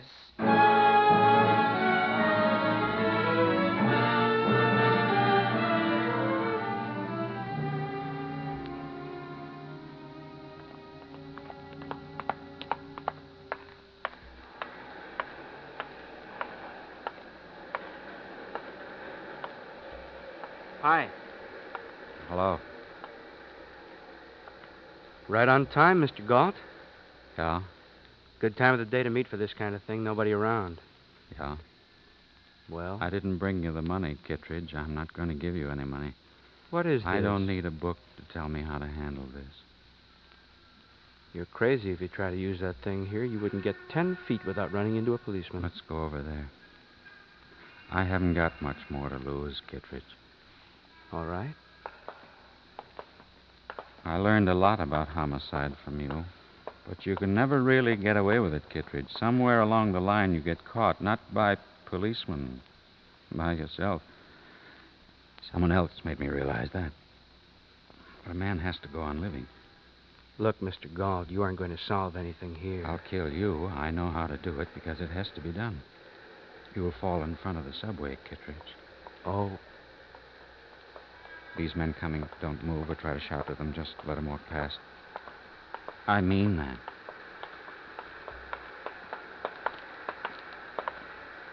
Mr. Galt? Oh, yes? Better give us the gun, Mr. Galt. Police officers. Count of 3. 1, 2, here.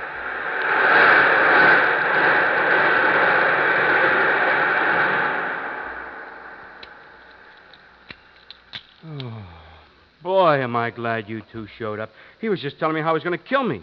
What's your name? Kittredge, Blaine Kittredge. I called earlier. Sorry, Mr. Galt, but I figured you'd try something like this. Lillian was right. What? I should have known.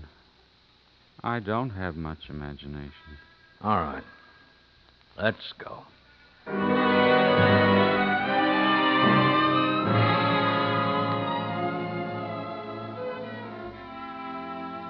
No reprieve. I didn't think there'd be one anyhow.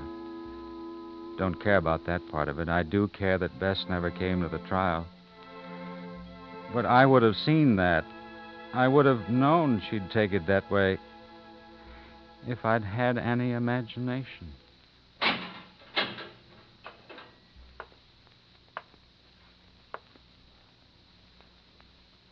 All right, Father. I'm ready.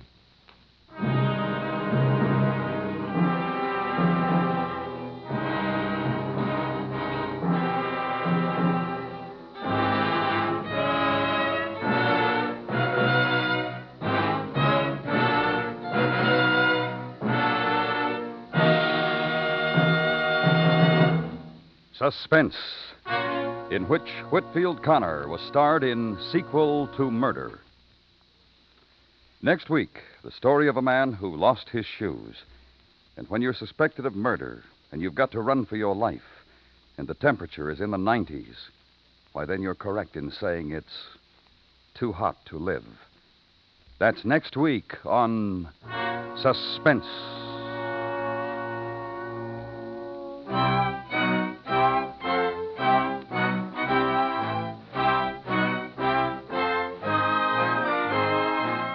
Suspense is produced and directed by Elliott Lewis, with tonight's music composed by René Garrigan and conducted by Wilbur Hatch. Sequel to Murder was written for Suspense by E. Jack Newman. In tonight's story, Whitfield Connor was heard as Galt, Charlotte Lawrence as Bess, Betty Lou Gerson as Lillian, Joe Kearns as Walsh, and Jack Crucian as Kittredge.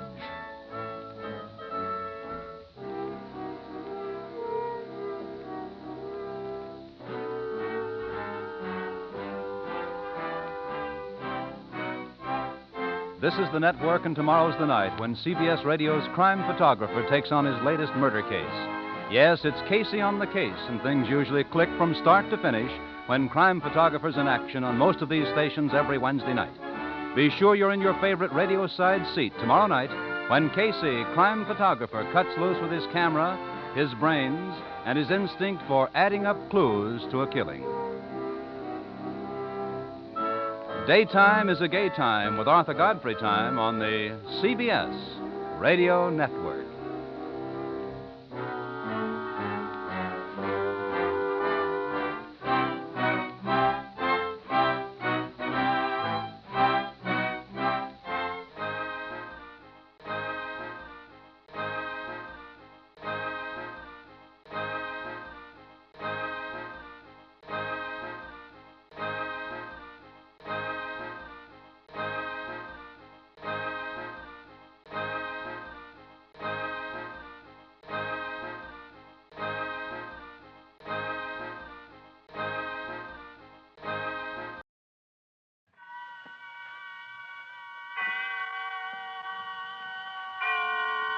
And now, tonight's presentation of radio's outstanding theater of thrills, Suspense.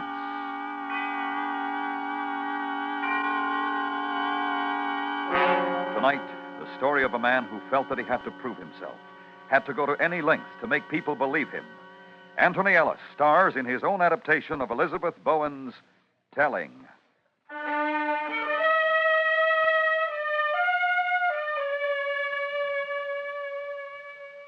The chapel was a ruin, roofed by daylight, floored with lawn. In a corner, the gardener had tipped out a heap of cut grass from the lawnmower. It smelt stuffy and sweet.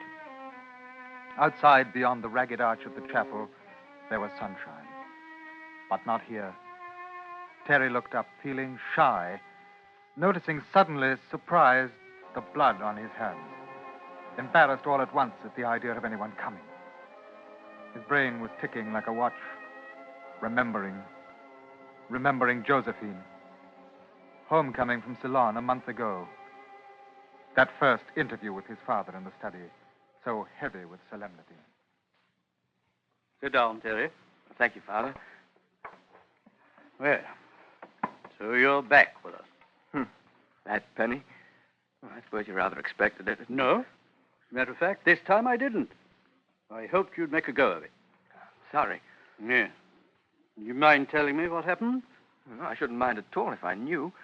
I thought things were going all right. And, well, then the letter from the office. And bye-bye, Ceylon. Hello, England. I didn't hear quite the same thing. Oh?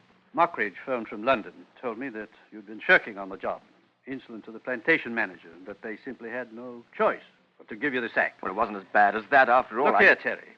It's gone too far this time. When your mother was alive, I tried to understand. You were chucked out of school, 14, you remember? In Cambridge. Your mother was, I suppose she meant well, you being the youngest boy. I think if I'd had my way with you, though, it would have been better. But now you've been kicked out again. Your mother's dead. She won't protect you anymore.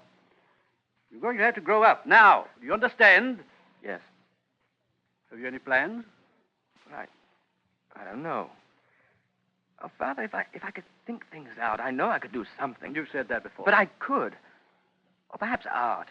If I had a chance to study. Well, listen to me. And take that filthy cigarette out of your mouth when I'm talking to you. Sorry.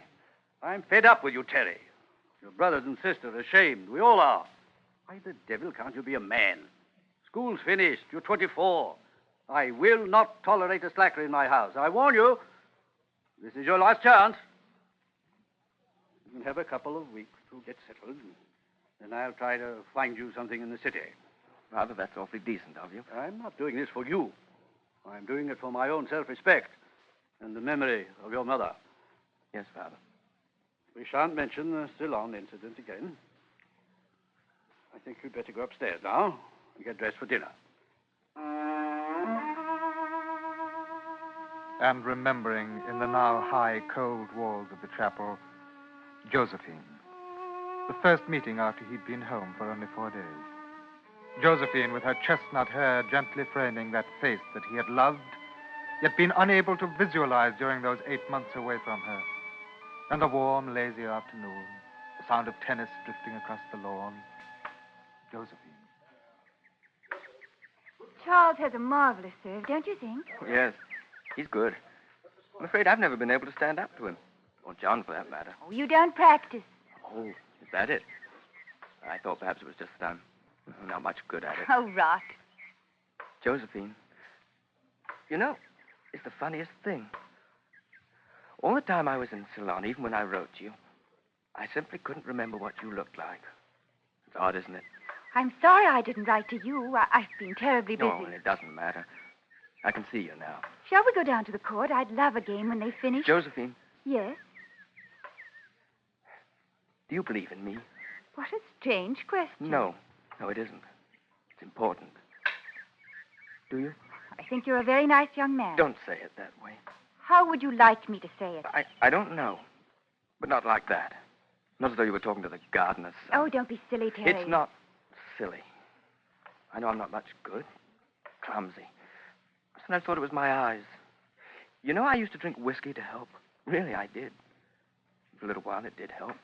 I could do things cleverly. I wasn't clumsy anymore. And then suddenly the whiskey didn't do any good. I wanted to make people proud of me. You, Josephine, I've always wanted that. If only you wouldn't take yourself so seriously, Terry. If you try and... Well, I don't know. Behave like a man, I am a suppose. man. I love you like a man, not a little boy. Oh, Terry. I could do something if I had the chance. I'm sure you could. If I thought that you cared, I could do anything. I need somebody. You to believe in me. Terry, dear, I'm very fond of you. You know I am, but really... No. No, don't say anything now. I'll show you. I'll make you proud of me, you'll see. All right. Now, do be a darling and try not to look so intense. I'm going to see how the game's getting on. Come along if you like.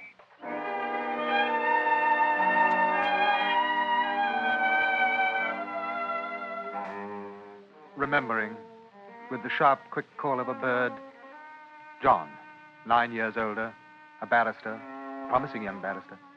Charles, 6 years older, making a place for himself in the Conservative Party, nothing big yet, but with a gleam of Parliament in his eye. And he'd get there. Everyone said so. Terry wanted to feel close to both of them, understand, be understood. He'd always wanted that. Catherine, his sister, 20, with an anxious, methodical mind, loving life and gossip.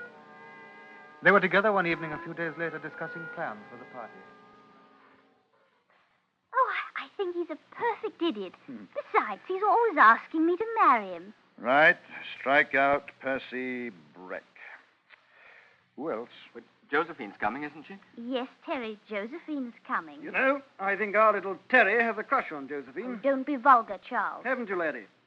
Oh, I like her. Yes. Break your heart. She broke mine while you were away. Oh, stop it. We've got to get on with the list. Charles, were you... Pots about her. Absolutely and forever. I didn't know. He's teasing you, Terry. No, I don't think he is. Oh, Terry, don't be a fool. Of course he's teasing. It's not a very funny joke. Oh, good Lord. I thought Salon would have toughened your skin a bit. Look here, if you two want to fight, do it after we've finished. Yes, my lord. Carry on. You can manage without me, I think.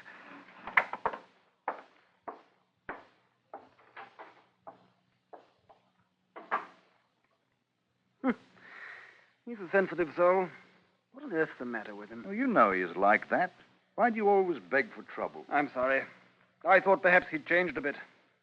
Oh, I'll go and apologize.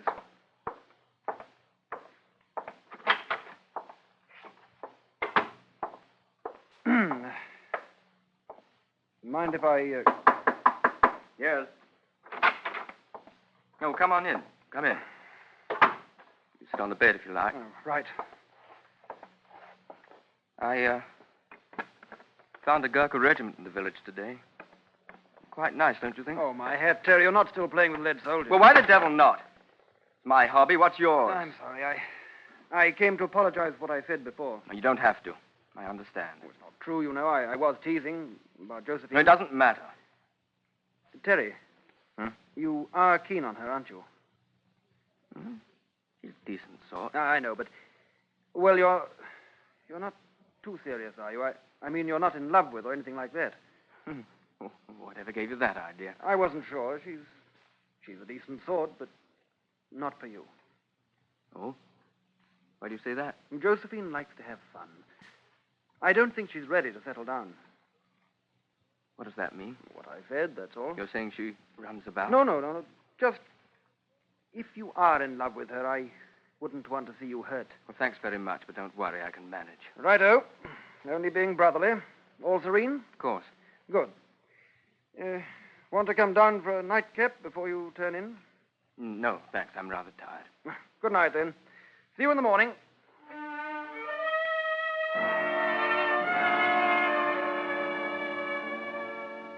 Remembered as a shaft of sunlight touched the tip of the upturned shoe. The night of the party. Bright moon, swirl of evening dresses on young bodies, warm, scented air, music, dancing, couples laughing, kissing in the security of shrubberies. Josephine. Lovely. But as he watched her, he began to understand what Charles meant when he spoke of her, and he didn't want to understand. He danced one dance, and then she was always gone, and Terry went looking for her.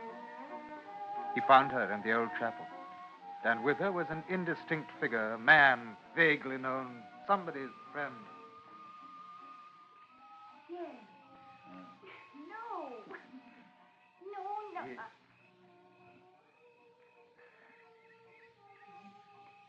You ruined my makeup. Isn't that what it's for? To lure the beasts on?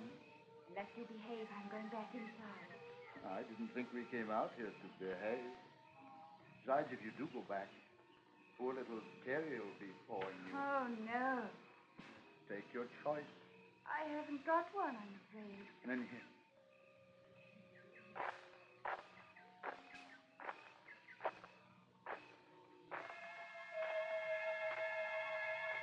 That flaw, right through her. She damages truth. She kills souls. She's killed mine. I must do something.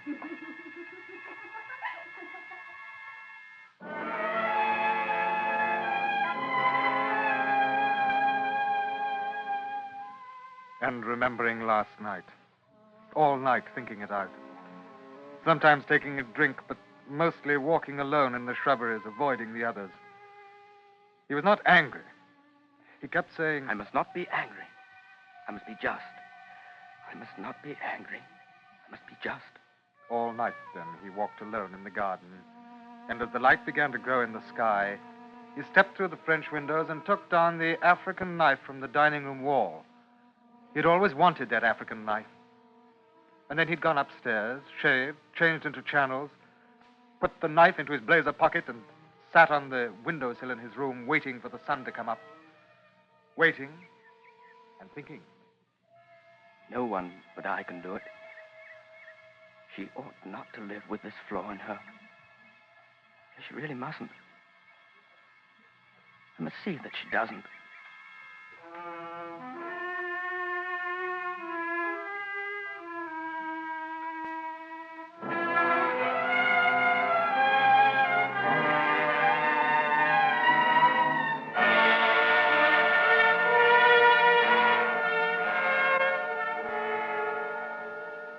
You are listening to Anthony Ellis, starring in his own adaptation of Elizabeth Bowen's Telling, tonight's presentation in radio's outstanding theater of thrills, Suspense.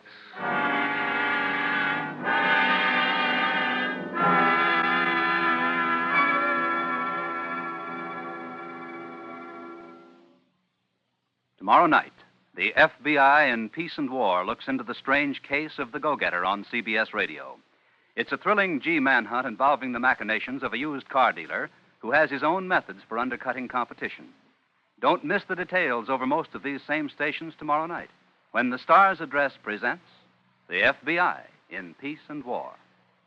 And now we bring back to our Hollywood soundstage Mr. Anthony Ellis in Elliot Lewis's production of Telling, a tale well calculated to keep you in suspense.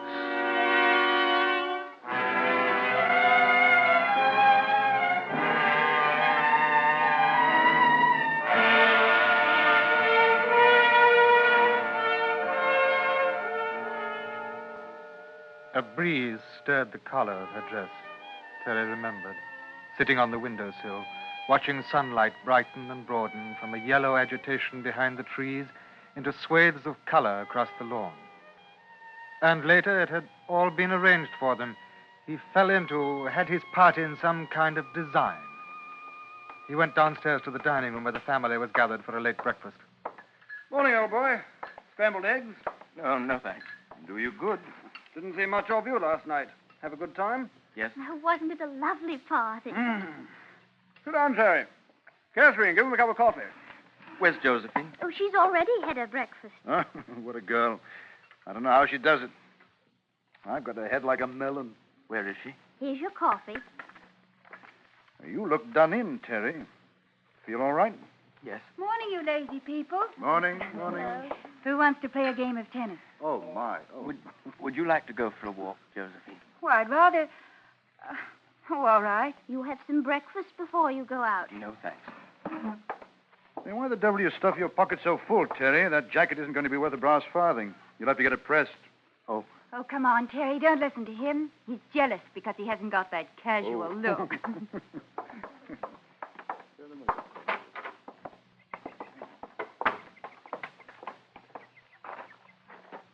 I had a lovely time last night, didn't you? Did you see Marilyn when she fell in the pond? I thought Charles would have a fit. He laughed so much.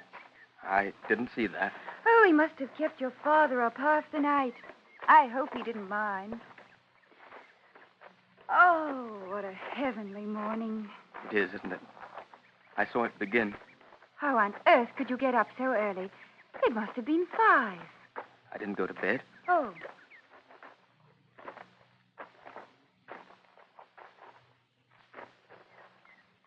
I like it here, in the chapel.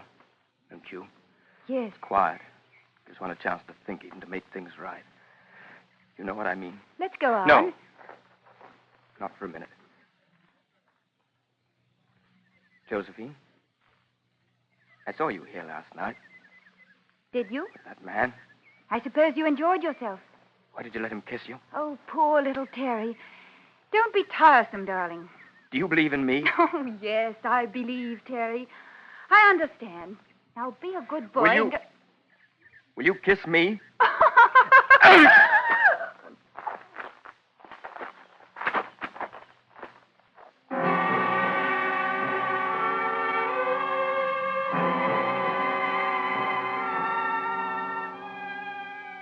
Everywhere cigarette ends, scattered last night by the couples who had come to the chapel to kiss.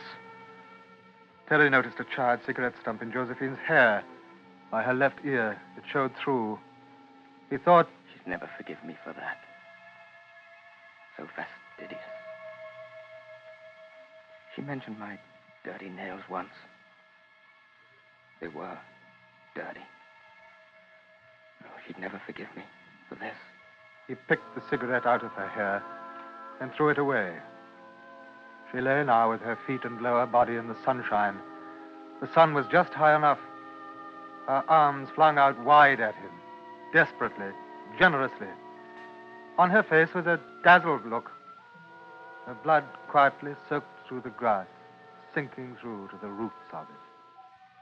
I've done the right thing. What do you feel now, Josephine? You believe in me now?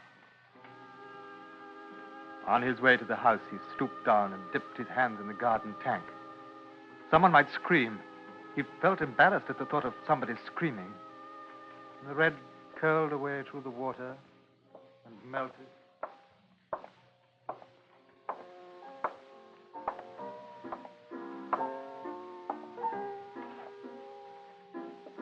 Hello, Catherine. Oh, Terry. Catherine?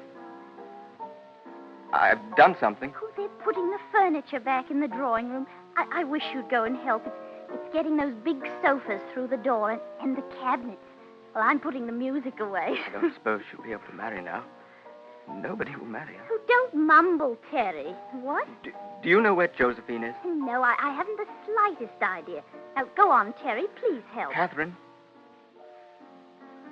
Do you know what happened down in the chapel? Oh. Catherine? What would you do if I killed somebody? Laugh. If I killed a woman? Laugh harder. Do you know any women?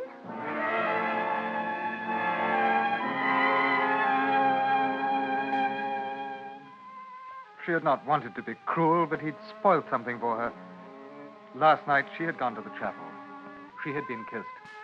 And now his talking about it had changed everything. She supposed he must have seen her and was being nasty about it. Might even tell Father. He'd always been like that. She found herself not liking Terry at all, almost hating him. Terry went to the drawing room and helped move the furniture. It was Terry's fault. They scratched the paint on the wall with a heavy cabinet. Oh, blast. We've scratched the paint. Oh, it's my fault. It's nice of you to say we, though. I wonder if you'd say we killed her. Perhaps you'd better help with the vases and things, old man. All right, Charles. But you should have seen the blood on my hands just now. John, we'll have to move this rug out of the way. Righto. John, can I talk to you for a minute? As soon as we've finished here. I'll get a move on, Terry. We'll be all morning.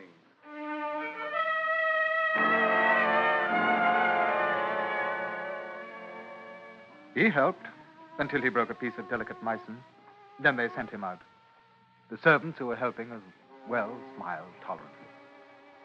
He went to the kitchen for a cup of coffee. Cook was preparing a roast for dinner. He watched for a moment or two. You're very good at that, Cook. Thank you, Mr. Terry. I think I wouldn't be. Oh, everybody to his trade, Mr. Terry. I'd probably make a good butcher, though. Not you, Mr. Terry. I remember when you cut your finger once and you screamed for an hour at the sight of the blood. I don't anymore. Oh, that's nice. You'd never believe it if I were to tell you. That's all right, sir. Cook, do you ever read murder mysteries? Sometimes. Did you read the one about a woman who was stabbed to death by a man? It was in a chapel just like ours, and funny thing is, her name was Josephine. Isn't that a coincidence? Now, Mr. Terry, I'll have to ask you if you finished your coffee to leave my kitchen. I have a lot of work to do, and there are guests coming for dinner. But it's true. I'll run along now, sir. Yes, Cook, I'm sorry.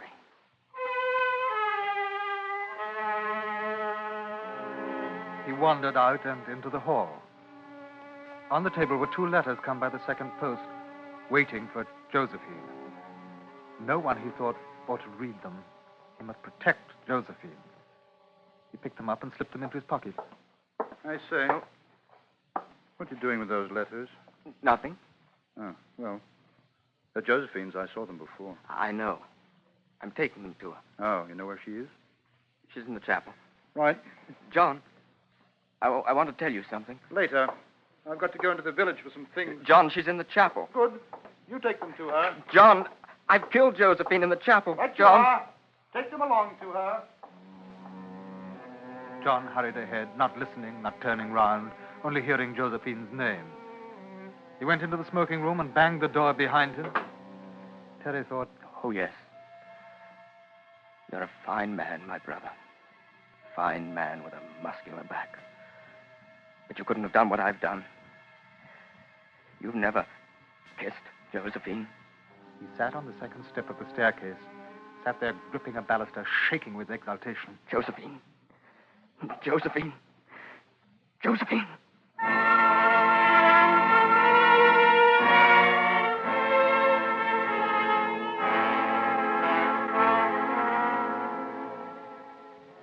The study door panels had always looked solemn. They bulged with solemnity. Terry had to get past to his father. He chose the top left-hand panel to tap on.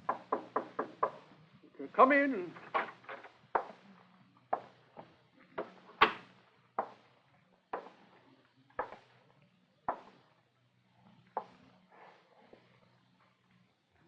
Arthur. What do you want, Terry? I'm busy. I want to talk about my future. I suppose, my boy, that you really have got a future. Well, sit down a minute. I'll just finish this letter.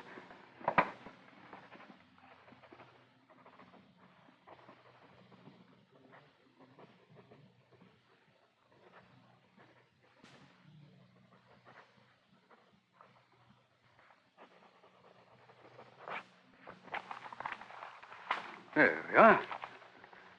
Now then. Well, there must be some kind of a future for me, mustn't there? Well, I should certainly hope so. You've been giving it some thought? Yes. What about marriage? We haven't talked about that. You know, a nice girl might do something for you. Settle you down a bit, eh? Anybody in mind? No. Nobody? It's a thought. In the meantime, we've got to find you something in the city. That was the idea, wasn't it? Yes. There might be an opening at your Uncle Victor's bank. No, you weren't very good figures for you. Look here, Father. I've got something to show you. That African knife. Hmm? What about it? That African knife, it's here. I've got to show you. What about it? Wait just a minute. It was here. I did have it. I brought it to show you. I must have it somewhere. You remember? The African knife? What's the matter with you, Terry? It isn't here. I haven't got it. It's lost. Or perhaps I dropped it on the grass or by the tank somewhere. But I remember wiping it on the grass. I had it then. It's gone. I've lost it. I've lost it. What do you mean? What are you trying to tell me? I don't know where it is. She'll be angry. Terry, answer me. Terry! What in the name? It's your sister. She's outside. Catherine! You all right? Catherine! Oh, I only wanted to show it to him. Catherine! It's Josephine, Father! She's down in the chapel. She's dead. Somebody's killed her. Oh, my God.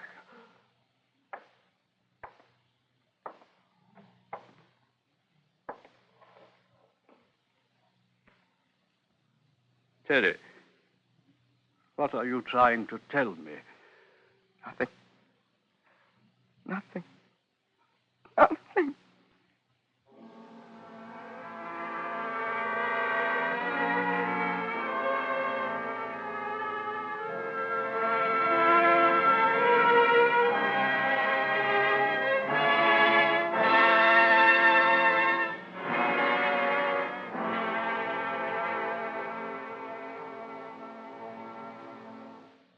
Suspense, in which Anthony Ellis was starred in his own adaptation of Elizabeth Bowen's Telling. Later tonight, continue this week's serial story of the case of murder in the Poison Fangs with Mr. Keene, tracer of lost persons. Mr. Keene will be working on this one the rest of the week. And a thriller it is, too, as you know, if you've heard this week's developments up to now. Don't forget it. CBS Radio brings you another half-hour, one-episode murder mystery, The Case of the Date for Murder, Friday night, on most of these same stations. Next week, the story of a murder in which no gun was used, nor knife, nor blunt instrument, nor poison, nor suffocation, nor force of any kind. And yet, a man was murdered. It's called Destruction. You may hear it next week on Suspense.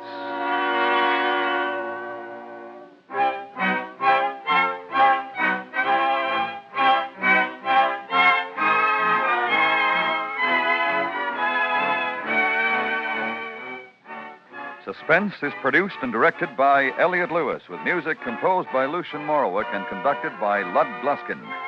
Featured in tonight's cast were Ben Wright, Herb Butterfield, Ellen Morgan, Betty Harford, John Daner, Richard Peel, and Florence Walcott.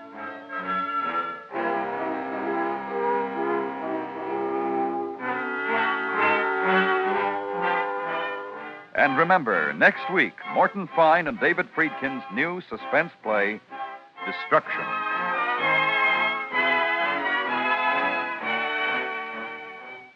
Action as a policeman really finds it. 21st Precinct on the CBS Radio Network.